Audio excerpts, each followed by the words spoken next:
Hello and welcome to the Necromundown review. This week we've got our review of Apocrypha Necromunda, or, sorry, I just noticed us looking at the back, Necromunda : Apocrypha Necromunda. Oh my god. Yeah, I don't know why that's on there. Branding. Branding. Not the most confusing thing about this book, honestly. Yeah, it's certainly different. So what's your, overall, what's your reaction to this book? Without diving into it too deeply, which we're about to do, I don't like it. Personally, for me, it's not for me. It is much more a arbitrator tool. And while I do occasionally make some decisions in our campaigns, I don't think I would use much in this book, except for like some of the stuff that's generally usable by anyone. But some of the stuff that it's like, hey, you could do this, I'd be like, or I could not. This book is a bad product that I like.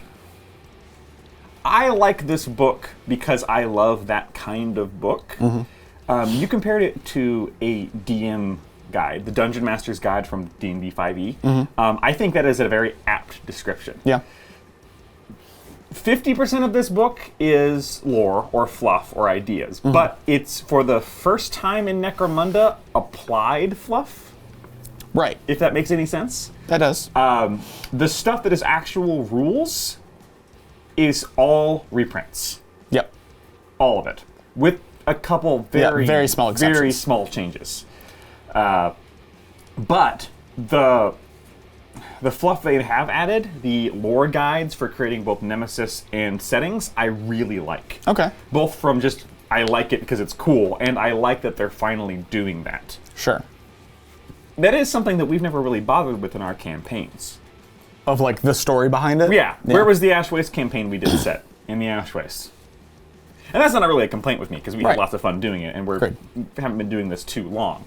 That being said, despite that, it's not a good product. For $50, this is not a good product. So let's get into what actually is in here. The first two things are Underhive Nemesis and Living Settings.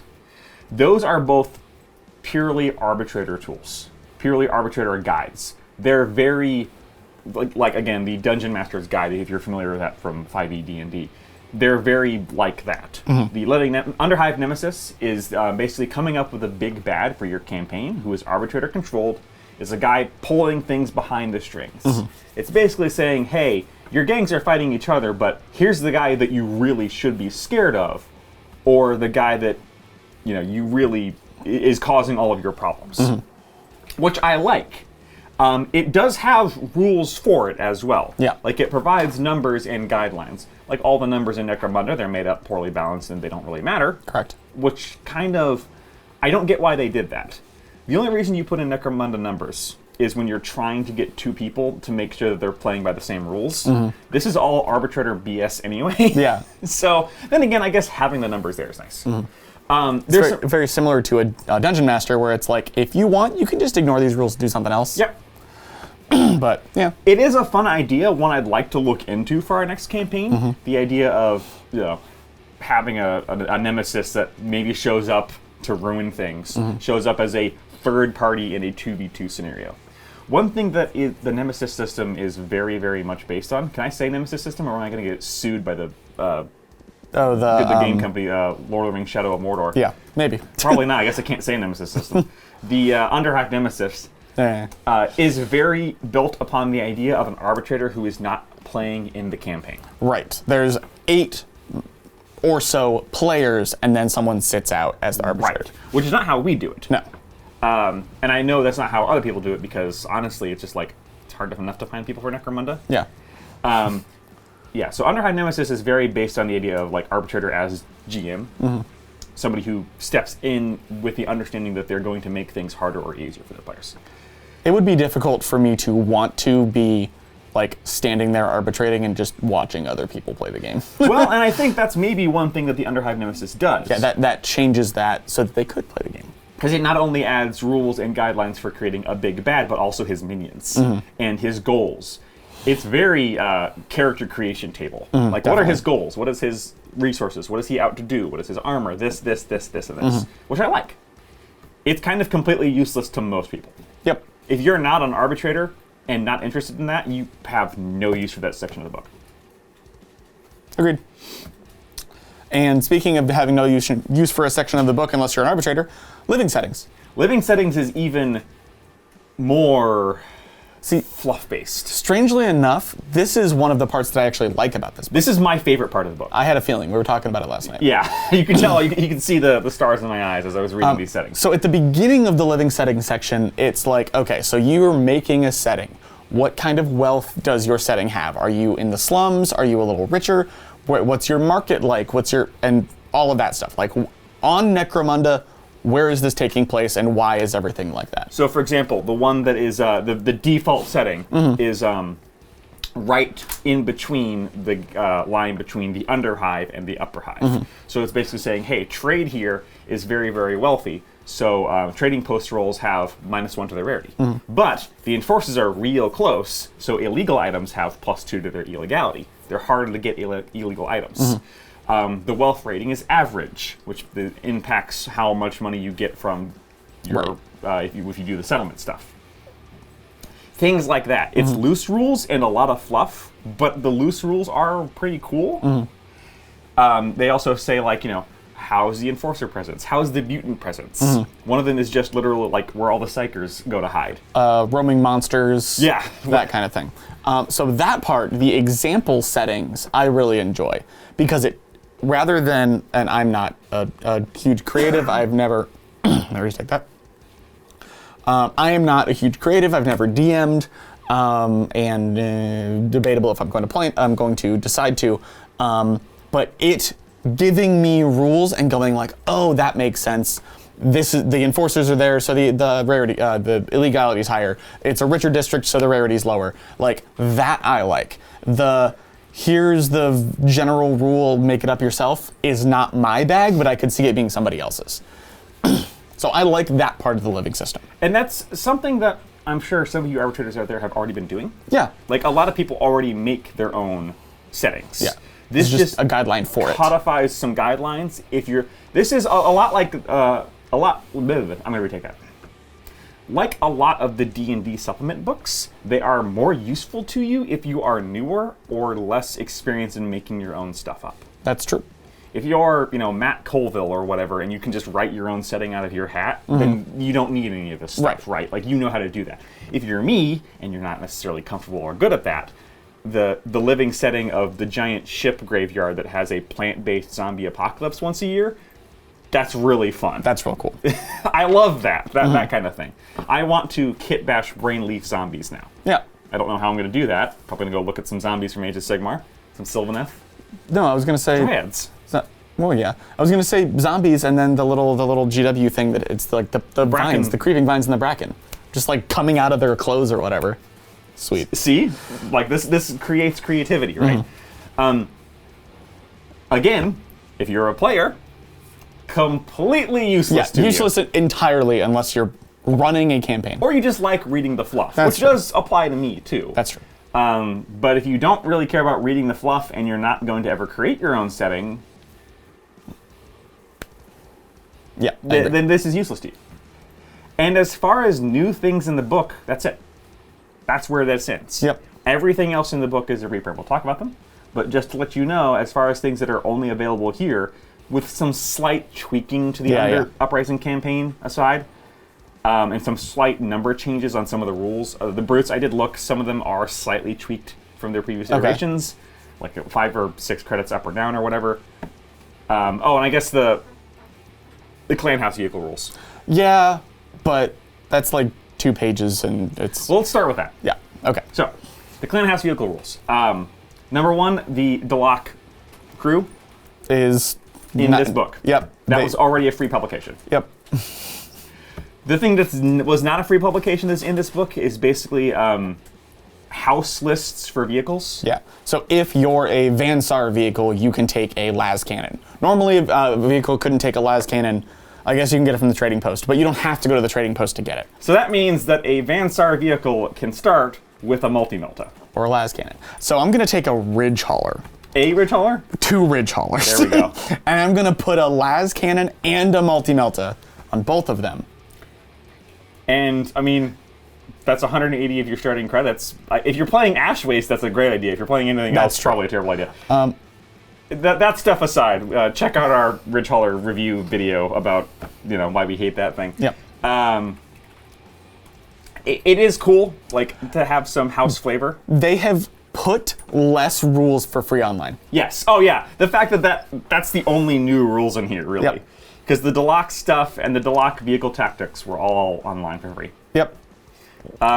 It's nice to have, it's nice to be able to officially put a Cawdor heavy crossbow on a Cawdor vehicle. Sure, but it was okay. So we had been doing that since the get-go. That's the thing. I think a lot of people had been. And the same thing with this does confirm that you can put weapon accessories on your vehicle weapons. Yes. But we were doing that anyway, so this basically changes nothing for us. For some folks who are more read rules as written, yes. In which case, God help you if you're playing Necromunda. But if you are more rules as written, this does finally give you the permission and the license to do that stuff. Yeah. And also doing it from list creation is not a small which is what thing. we weren't doing, right. Because we were saying you had to go to the trading post. Yeah. Now a Vansar can just put a las cannon on a ridge hauler. Yeah. Let's not say the ridge hauler because that's our boogeyman, right? Heavy vehicle. Let's not say our heavy vehicle. Let's say our mediums. Okay. Because if you you could have put a multi-melt on a light vehicle. You could. And just call it a day. Now that being said, it is only for these 6 house correct gangs. So Venators, no, not Venators. I said Venators because I'm thinking of the vendor. Right. More confusion. Yeah. Palanites can't do it. Nope. Gene Stealer cults can't do it. Or Ironhead Squat Prospectors. Nope. For some reason, you do it. can't put an Ironhead Heavy Stubber on a custom vehicle. Nope. Again, we've been playing that you can. So it doesn't matter. But some people do. Yeah. And technically, it's not allowed, but. So, yeah, like, it's great that those rules are in here, but other rules that are in here. The Outlaw Brutes. Yep. These have all been printed. Some of their things have changed slightly. You've got the Scrap Code Ambot, the Warp Whore, the Sump Beast, and the Mutated Ogren. They're all usable. Sure. They're really heavily implied to only be usable by... I mean, it says outlaw gangs, but really it's only kind of like chaos corrupted gangs. Yeah. The Chaos Ambot and the Mutated Ogren in specific. Yeah. And I guess Warp Horrors too. I guess the only one that's not is the Sumcroc, because that's just a wild animal. The Scrap Code Ambot is just a hacked up Ambot. Yeah. Like the one that they put in here looks really good though. Yes, it does. That is probably, again, completely useless outside of fluff, but Yeah. they did put in some great conversion pictures of the Scrap Code Ambot and the Mutated Ogren. But yeah, that was already printed stuff. You can find it online. Oh yeah. The numbers the numbers are different, but they also make no sense. Like they're completely not even balanced amongst each other. Yeah, the same thing with the Nemesis system, or it's like they put numbers on stuff, but like how much does that matter in Necromunda? Right. Well, with brutes it matters a little more because these are ostensibly supposed to be balanced against each other and other brutes. Yeah. But even within this, they're very not. Yeah. They're really not. So don't come in here expecting that. But if you needed a book with the rules for like the Scrap Code Ambot because you didn't want to find it online, they're in here. Yep. The gang raid scenarios, those are ones that are like little fun scenarios, like Bar Brawl. We've talked about those previously. Yeah, they're mostly like fun little multiplayer Yep. scenarios. They are free online already. Yep. The Uprising campaign is the one thing that was not free online already. Yep, because that was in the... Was that book called Uprising? It was in Dark Uprising. Dark Uprising. Yeah. So yeah, that was in a previous book, and I'm assuming this is just so that they can get rid of that old previous book. Right. The same thing they did with the core book in Dominion. Right. But like, come on, guys. They changed some of the scenarios a little. Yeah. They pulled all the free XP you get just for showing up, which is something they've done with all the new missions. Oh, I think it's because that's a core rule. That's a core rule now. Right. But now it doesn't stack. Yeah. Oh. Which, I mean, I guess probably wasn't supposed to. Yeah. The scenarios are the same as they were in the Uprising campaign. Some of them are really cool and fun. Some of them are broken pieces of crap. Yep. And then last, but probably most impactfully, the Resurrection packages. Yeah, was that previously in a White Dwarf? That was a White Dwarf. So again, rules that you could have bought before that are gone now. Rules that were not technically freely available online, but let's be honest, they were freely available online. Yeah, if we're being honest with each other.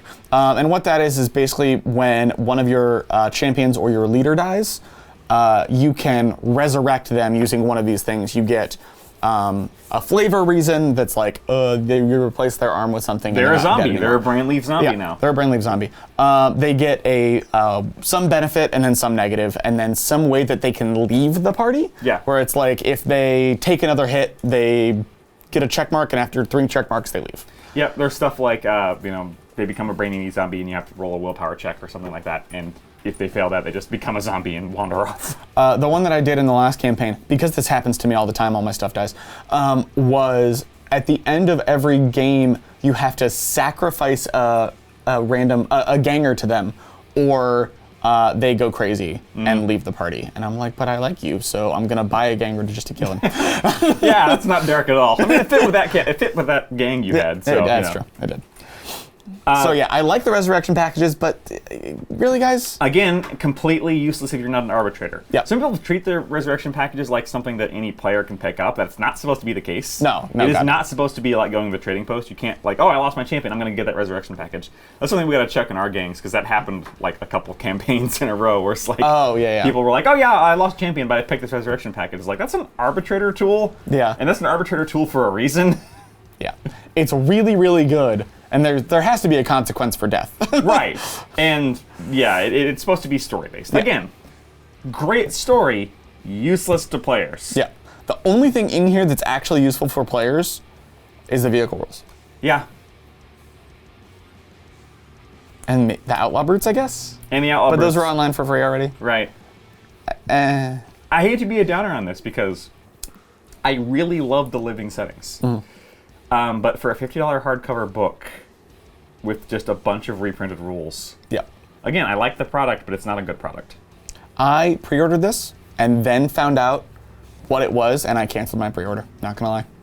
I did pick it up because I will use it. You did seem to be enjoying it as we were leafing through it. And because you were going to arbitrate our campaigns until you couldn't play one, and then Sean took over. Right.